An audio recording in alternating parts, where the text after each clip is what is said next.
Hello student, welcome and very very good morning to you. আজকে তোমাদের গ্যাসের আচরণ চ্যাপ্টারটিতে যে সমস্ত ইম্পর্টেন্ট কোয়েশ্চেন আছে সেগুলো তোমাদের কাছে আলোচনা করব। ভিডিওটি তোমাদের কাছে ভিডিওটি তোমরা ভালো করে দেখে নিও। এবারে কামিং মাধ্যমিক পরীক্ষায় তোমাদের এটি খুব হেল্পফুল হবে।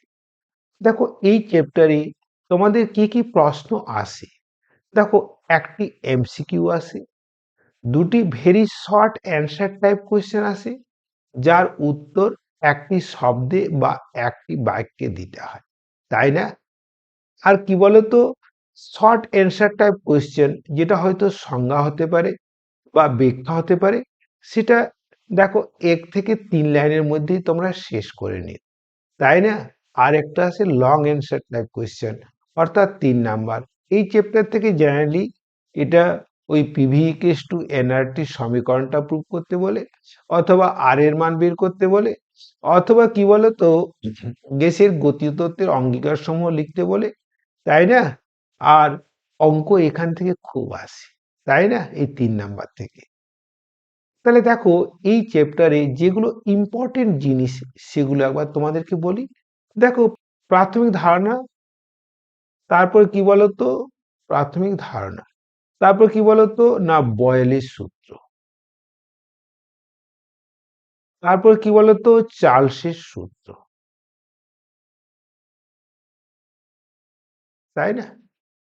তারপর কি বলতো না, অ্যাভোগাড্রো প্রকল্প, তারপর কি বলতো এই বয়েল ও চার্লসের সূত্রের সমন্বয়, সেটা পরে আসছি। আর এখান থেকে অঙ্ক খুব ইম্পর্টেন্ট, তাই না? এবার একে একে ডিসকাস করি। দেখো, প্রাথমিক ধারণা অর্থাৎ চাপ ও উষ্ণতার ধারণা বলল, এক বায়ুমণ্ডলের চাপ কত? দেখো, তোমরা জানো এক বায়ুমণ্ডলের চাপ কি হয়, 76 সেন্টিমিটার/স্তম্ভ হতে পারে। আবার কি বলতো, এই 10.33 মিটার জলস্তম্ভের চাপ হতে পারে, তাই না? আবার দেখো, এর মান 1.01 ইন্টু 10⁵ পাস্কেল হতে পারে। আবার দেখো, এর মান 1.01 ইন্টু 10⁶ ডাইন পার সেন্টিমিটার স্কোয়ার হতে পারে। অর্থাৎ তোমরা দেখো, এইখানেই তোমার এটা হলো এসআই একক, এটা হলো সিজিএস একক, তাই না? আর প্রমাণ উষ্ণতা, দেখো 0 ডিগ্রি সেলসিয়াস উষ্ণতাকে প্রমাণ উষ্ণতা বলে। এই প্রমাণ চাপ আর প্রমাণ উষ্ণতাকে কি বলতো, এনটিপি বা এসটিপি বলে। দেখো, এই কোয়েশ্চেনগুলো আসবে। তাহলে এনটিপি বা এসটিপি কি? আচ্ছা দেখো, প্রমাণ চাপ কত, প্রমাণ উষ্ণতা কত, তাই না? চাপের একক কত, প্রমাণ চাপের মান কত, তাই না? এর সিজিএস আর এসআই একক কি? বোঝা গেল? এরপরে দেখো বয়েলের সূত্র, দেখো বয়েলের সূত্রের উক্তি, তাই না? তারপরে দেখো গাণিতিক দিক, ভি পাওয়ার শেড 1/p, অর্থাৎ কি বলতো, P1 V1 equals to P2 V2, তাই না? আর বয়েল সূত্রের ধ্রুবক কি? কি কি বলো? উষ্ণতা এবং ভর। আবার দেখো, এখান থেকে যে সমস্ত গ্রাফ আসতে পারে সেটা কি বলতো, পিভি গ্রাফ আসতে পারে, তাই না? আবার দেখো, পিভি ভার্সেস পি গ্রাফ আসতে পারে। আবার দেখো, পিভি ভার্সেস ভি গ্রাফ আসতে পারে। দেখো, পিভি গ্রাফ কি বলতো, তোমরা জানো সমপরাবৃত্ত হয়। আবার দেখো, পিভি ভার্সেস কি বলতো, পিভি ভার্সেস পি গ্রাফ কি বলতো, এটা সরলরেখা হয়, যেটা কি বলতো পি অক্ষের সমান্তরাল। আবার দেখো, পিভি ভার্সেস পি গ্রাফ কি বলতো, এটা ভি অক্ষের সমান্তরাল হয়, হয় কিনা? আর পি এবং 1/v গ্রাফটা কি বলতো কেমন হয় বলতো, P1/v, এটা কি বলতো স্ট্রেট লাইন হয়। আবার একটা গ্রাফ আছে কি বলতো, লগ পি, আর কি বলতো লগ পি ও লগ ভি। দেখো, ওই লগ পি লগ ভি গ্রাফটা কি হয় বলতো, এরকম স্ট্রেট লাইন হয়, তাই না? এরপরে চার্লসের সূত্র, দেখো বয়েলের সূত্র যে সমস্ত প্রশ্ন বললাম চার্লসের সূত্রের ক্ষেত্রে একইভাবে সেই প্রযোজ্য, অর্থাৎ উক্তি, এই এই সূত্রের ধ্রুবক। তারপর এই সূত্র থেকে দুটো গ্রাফ হয়, কি বলতো, একটা ভি টি গ্রাফ, তাই না? আর একটা পিটি গ্রাফ, তাই না? এই ভিটি গ্রাফ আর পিটি গ্রাফ একই রকম, দেখো এই রকম হয়, তাই না? দেখো, এক্ষেত্রে কি বলতো, পি কনস্ট্যান্ট, আর এক্ষেত্রে কি বলতো, ভি কনস্ট্যান্ট। আবার আরেকটা গ্রাফ হয়, দেখো বলতো ভি স্মল টি, তাই না? সেটা কেমন গ্রাফটা হয় বলতো, গ্রাফটা এইরকম হয়। মানে এটা অরিজিন থেকে না স্টার্ট হয়, আগে স্টার্ট হয়, এবং এটা কত বলতো -273 নির্দেশ করে। আবার পি স্মল টি গ্রাফটা কেমন হয় বলতো? না, এগুলো দেখে নিই, তাই না? এরপরে দেখো বয়েল ও চার্লসের সূত্রের সমন্বয়। দেখো বয়েল ও চার্লসের সূত্র, আচ্ছা দেখো এরপরে চার্লসের সূত্রের গাণিতিক উক্তি। দেখো কি হয়, ভি অপরশন কি বলতো টি, অর্থাৎ v1/v2 ইকুয়ালস টু কি বলতো t1/t2। এটাকে এটাও লিখতে পারো v1/t1 ইকুয়ালস টু কি বলতো v2/t2, তাই না? এগুলো খুব ইম্পর্টেন্ট। আবার এখান থেকে এখান থেকে বলতো এখান থেকে অঙ্ক খুব ইম্পর্টেন্ট। দেখো এই v1/t1 এখান থেকে কিরকম অঙ্ক দিতে পারে বলতো? দেখো বললো যে 0°C উষ্ণতায় আয়তন ধরো 1000 সিসি, কোন উষ্ণতা আয়তন 2000 সিসি হবে? তাহলে দেখো এইখানে 0°C কেলভিনে পরিণত করে নেবে, তাই না? আর এটা 1000, এটা 2000 বসিয়ে টিউটা বের করে নিতে পারো। আবার দেখো এখানে হয়তো V1 দেওয়া থাকলো, উষ্ণতা বলে দিল, এই উষ্ণতাও বলে দিল, V2 বের করতে বলতে হতে পারে, তাই না? এরপরে দেখো চার্লস আর বয়েলসের সমন্বয় সূত্র থেকে অঙ্ক হতে পারে, কি বলতো? P1 V1/T1 ইকুয়ালস টু কি বলতো P2 V2/T2। সেক্ষেত্রে দেখো এই তোমাদের 5টা জিনিস দেওয়া থাকবে, যে কোনো একটা বের করতে হতে পারে। দেখো চাপ P1 দেওয়া থাকবে, V1 দেওয়া থাকবে, T1 দেওয়া থাকবে, P2 দেওয়া থাকবে, T2 দেওয়া থাকবে, তোমার V2 বের করে নিতে হবে। তাহলে জাস্ট যেগুলো দেওয়া আছে সেগুলো ভালো করে চিনে ফর্মুলায় বসিয়ে তোমার ইজিলি অঙ্কগুলো করতে পারবে, একটু অঙ্ক সম্পর্কে ভয় পাবেন। দেখো আমার যে এই চ্যাপ্টারে যে ওয়ান শট ভিডিও আছে, সেখানে থিওরি এবং নিউমেরিক্যাল সবই করা আছে। তোমরা যদি ভালো করে দেখে নিও, ওইখান থেকে সমস্ত কোশ্চেন কমন পাবে। কেবলমাত্র অঙ্কের জন্য ডেটা চেঞ্জ করবে, থিওরি তো ওখান থেকে সমস্ত কমন পাবে। এরপরে দেখো অ্যাভোগাড্রো প্রকল্প, উক্তি, তাই না? আর দেখো এই বয়েলের সূত্র, চার্লসের সূত্র আর অ্যাভোগাড্রো প্রকল্প বা অ্যাভোগাড্রো সূত্র দিয়ে আমরা যে সূত্র প্রমাণ করি সেটা কি বলতো পিভি ইকুয়ালস টু এনআরটি। এটা করতে ভুলবে না, এটা 3 নম্বরের কোশ্চেন আসতে পারে।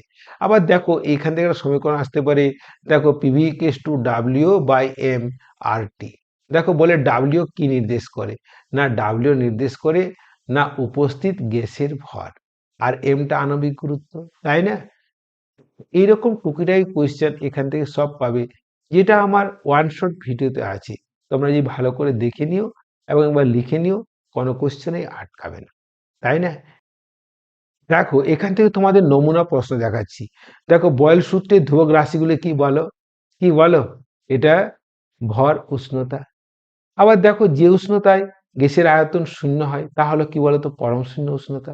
পরম শূন্য উষ্ণতার মান কত বলো? -273°C বা 0 কেলভিন। আবার দেখো 4 গ্রাম হিলিয়ামের জন্য আদর্শ গ্যাস সমীকরণ। দেখো এখানে ডাব্লিউ এর মান কত? 4 গ্রাম। তাহলে দেখো পিভি ইকুয়ালস টু কি বলতো ডাব্লিউ/এম যদি বসিয়ে দাও, তাহলে এম ইন্টু আর টি বসিয়ে দাও, তাহলে দেখো ডাব্লিউটা কি বলতো 4 গ্রাম, এমটা কত? কার? হাইড্রোজেন 2 গ্রাম। তাহলে দেখো এটা আসছে না, তাহলে কত হলো? তাহলে পিভি ইকুয়ালস টু আসছে না 2RT। কোন সমীকরণটা বলো তো? দেখো এটা। আবার দেখো এখানে বলেছে সিজিএস পদ্ধতিতে আর এর একক কি বলতো? দেখো সিজিএস পদ্ধতিতে আর এর একক কি বলতো? আর্গ, মল ইনভার্স, কেলভিন ইনভার্স, তোমরা ইজিলি বের করে নিতে পারবে। আবার দেখো ম্যানোমিটার যন্ত্রের সাহায্যে মাপা হয় কি? গ্যাসের চাপ, তাই না? আদর্শ গ্যাসের ক্ষেত্রে স্থির ভর, স্থির চাপে ভি বনাম টি লেখচিত্র আমরা তোমাদেরকে দেখালাম। ভিটি লেখচিত্র কি হয়? না মূল বিন্দুগামী সরলরেখা হয় কিনা বলো? আচ্ছা, আবার দেখো 1 মোল আদর্শ গ্যাসের ক্ষেত্রে পিভি ইকুয়ালস টু আর টির মান হলো, তোমরা জানোই তো PV equals to R T. তাহলে বলো PV by R T equals to কত হবে? 1 হবে না? তাহলে কোনটা? এটা অ্যান্সার। তারপর দেখো সিও টুর মোলার ভর কত? দেখো সি এর কত হয়? সি এর হয় 12, ও টুর কত হয়? 16 × 2 মানে 32। তাহলে কত হলো? 44 গ্রাম এলো না? দেখো এক্ষেত্রে 1 নম্বর প্রশ্নের কতগুলো নমুনা প্রশ্ন দেওয়া আছে। দেখো বলেছে কোন অবস্থায় বাস্তব গ্যাস আদর্শ গ্যাসের নিয়ে আচরণ করে? কি বলতো? এটা হচ্ছে নিম্ন চাপে আর কি ও উচ্চ উষ্ণতায়, ভুলবে না, হ্যাঁ? আচ্ছা, আবার দেখো এসআইতে প্রমাণ বর্ণে চাপের মান কত? খুব সোজা, কি বলতো 101 কিলো লিখে না সহজ কথায়। বয়েলের সূত্রে গাণিতিক রূপটি লিখো, কি বলো? P1V1 ইকুয়ালস টু P2V2 হয় না? আবার দেখো বলো 300°C আর 300 এর মধ্যে কোন উষ্ণতা বেশি? দেখো সেলসিয়াসকে কেলভিনে করে নাও, কত হয় 273 প্লাস কি বলতো 30, তাহলে কত 303। তাহলে কোনটা বড় হলো? অবভিয়াসলি এটা হলো। পরম শূন্য উষ্ণতায় গ্যাসের আয়তন কত হয়? শূন্য। একটা শব্দে উত্তর লিখবে, তাহলে সারও দেখতে সুবিধা হবে। দেখো পিভি কার্য বা শক্তি, হ্যাঁ পিভি কার্য নির্দেশ করে বা শক্তি নির্দেশ করে। আর দেখো ডাব্লিউ কি বোঝায় বলতো? না গ্যাসের উপস্থিত গ্যাসের ভর, গ্যাসের ভর না, উপস্থিত গ্যাসের ভর। কোনটি হালকা, আর্দ্র বায়ু না শুষ্ক বায়ু? অবভিয়াসলি আর্দ্র বায়ু, কারণ ওখানে কি বলতো জলীয় বাষ্প থাকে তাই। এরপরে দেখো লেখচিত্র আঁকো, আদর্শ গ্যাসের ক্ষেত্রে স্থির ভর, এটা আঁকা হয়ে গেছে, কি সরলরেখা হয় এবং কি হয় বলতো পি অক্ষের সমান্তরাল সরলরেখা হয়, তাই না? আর আর চার সূত্রে গাণিতিক রূপটি লেখো, তাই না? কি বলতো? না ভি প্রপোর্শনেট টি। এরপর দেখো 2 নম্বর প্রশ্নের নমুনা, এবারে দেখো 2 নম্বর প্রশ্নের নমুনা প্রশ্ন দেখাচ্ছি। চার্লসের সূত্রের বিবৃত করো। বেলুন ফলালে গ্যাসের চাপ আয়তন উভয় বৃদ্ধি পায়, এটি কি বয়েল সূত্র ব্যতিক্রম? না না, এখানে বয়েল সূত্র প্রয়োগ করাই যাবে না। কারণ কি বলতো বয়েল সূত্রে কি গ্যাসের ভর স্থির। তুমি যখন এখানে বেলুন ফলাচ্ছ তখন বায়ু ওখানে ঢোকাচ্ছে, মানে গ্যাসের ভর বাড়ছে। ফলে এটা বয়েলের সূত্র প্রযোজ্য নয় এক্ষেত্রে। অ্যাভোগাড্রোর সূত্রে লিখো, ঠিক আছে। আদর্শ গ্যাস সমীকরণের মাত্রিক বিশ্লেষণ দ্বারা আর এর একক ও নির্ণয় করো। খুব সহজ, দেখো এটা তোমরা পারবে। তোমরা জানো পিভি ইকুয়াল টু কি বলতো আর টি, তাহলে আর ইকুয়াল টু কি বলতো পিভি বাই টি। দেখো পিভি কি নির্দেশ করে বলতো? পিভি কার্য, মানে এটা জুল হয়ে গেল, তাই না? আবার দেখো এটা কেলভিন, জুল কেলভিন ইনভার্স, আর এটা এক মোল তো বাই মোল ইনভার্স। তাহলে দেখো এই একক হলো কি বলে? Joule kelvin inverse mole inverse. কি হচ্ছে দেখো, না পিভির একক হচ্ছে জুল, টি এর একক হচ্ছে কেলভিন, আর এটা বলতো এক মোল গ্যাসের ক্ষেত্রে তাই মোল, তাহলে কি হলো? জুল পার কেলভিন মোল, তাই না? এরপরে দেখো আদর্শ গ্যাস ও বাস্তব গ্যাস কাকে বলে, তাই না? আদর্শ গ্যাস যে সমস্ত গ্যাস বয়েল ও চার্লসের সূত্র মেনে চলে, আর এই অক্সিজেন হাইড্রোজেন নাইট্রোজেন যে গ্যাসগুলো সেগুলো বাস্তব গ্যাস। গাণিতিক রূপ সহ বয়েলের সূত্রটি বিবৃত করো। তোমরা বলা হয়েছে গ্যাসের বেগ ও চাপের উপর উষ্ণতার প্রভাব লেখো। দেখো গ্যাস অণুর বেগ কি বলতো চাপের উপর নির্ভর করে না।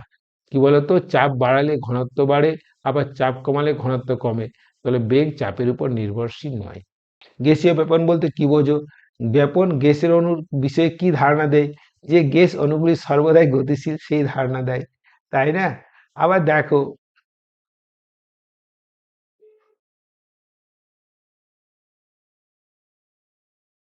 দেখো, স্থির চাপে 0 ডিগ্রি উষ্ণতায় গ্যাসের আয়তন দেওয়া আছে, 40 ডিগ্রি উষ্ণতায় নমুনা গ্যাসের আয়তন কত হবে? খুব সোজা, দেখো V1/T1 ইকুয়াল টু কি বলতো V2/T2। দেখো এখানে V1 দেওয়া আছে, তাই না? T1ও দেওয়া আছে, কত বলতো 273 প্লাস 0। আবার দেখো T2 দেওয়া আছে কত 273 প্লাস কি বলতো 40। T2 বের করতে পারবে না? ওকে। এই অঙ্কগুলো বা এই থিওরি গুলো খুব সহজ হয়ে যাবে তোমার কাছে যদি আমার শেষ সূত্রের যে ভিডিওটা আছে সেগুলো ভালো করে দেখে নিও। আমার কমেন্ট বক্স এবং ডিসক্রিপশন বক্সে দুটোই দিয়ে দেবো, তোমরা এগুলো ইজিলি অ্যাক্সেসিবল করতে পারবে। এরপরে দেখো 5 নম্বর কোশ্চেন, আদর্শ গ্যাস সমীকরণটি দেখো আদর্শ গ্যাস সমীকরণ প্রতিষ্ঠা করো, তাই না? তারপর দেখো এখানে অঙ্ক দিয়ে দেখো উষ্ণতা দেওয়া আছে, মানে কি T1 দেওয়া আছে, দেখো এখানে P1 দেওয়া আছে, এখানে V1 দেওয়া আছে। আবার দেখো এখানে T2 দেওয়া আছে, তাই না? এর T2 দেওয়া আছে, এখানে V2 দেওয়া আছে, তাই না? 5 গ্রাম স্টিরিন গ্যাস এর চাপ কত, তাই না? দেখো আমাদের চাপটা বের করতে হবে। তাহলে দেখো 5টা জিনিস দেওয়া আছে, দেখো উষ্ণতা, উষ্ণতা কি বলতো চাপ, গ্যাসের আয়তন। আমরা P2টা বের করতে পারবো না। আবার দেখো আরেকটা অঙ্ক দিয়েছে, দেখো উষ্ণতা দেওয়া আছে, চাপ দেওয়া আছে, তাই না? আয়তন দেওয়া আছে। এসটিপি আয়তন কত? দেখো এটা কায়দা করেছে, এসটিপি তখন উষ্ণতা কত জানো? 273 কেলভিন। আর পি কত বলতো 1 অ্যাটমসফিয়ার, মানে কি বলতো 760 mm, তাই না? তাহলে দেখো প্রতিটাতে দেখো 5টা দেওয়া আছে, একটা বের করতে হবে। তাহলে গ্যাসের চাপ কাকে বলে, তাই না? গ্যাসীয় অণু যে পাত্রের উপর যে চাপ প্রয়োগ করে সেটা গ্যাসীয় চাপ। গ্যাসের চাপ বল এবং পাত্রের দেওয়ালের ক্ষেত্রফলের উপর কিভাবে সম্পর্কিত? দেখো চাপ, চাপ হচ্ছে কি বলতো বল বাই ক্ষেত্রফল, তাই না? তাহলে গ্যাসের চাপ হলো কি বলতো বল বাই ক্ষেত্রফল। 1 পাস্কেল সমান কত ডাইন পার সেন্টিমিটার স্কয়ার? 10। 1 পাস্কেল সমান কি বলে 10 ডাইন পার সেন্টিমিটার স্কয়ার। এইগুলো দেখে নিও। ভালো লাগলে লাইক শেয়ার করো। আবার মাধ্যমিকে 90 তে 90 পেতে হলে আমার ওয়ান শট ভিডিওগুলো দেখতে থাকো। ওকে।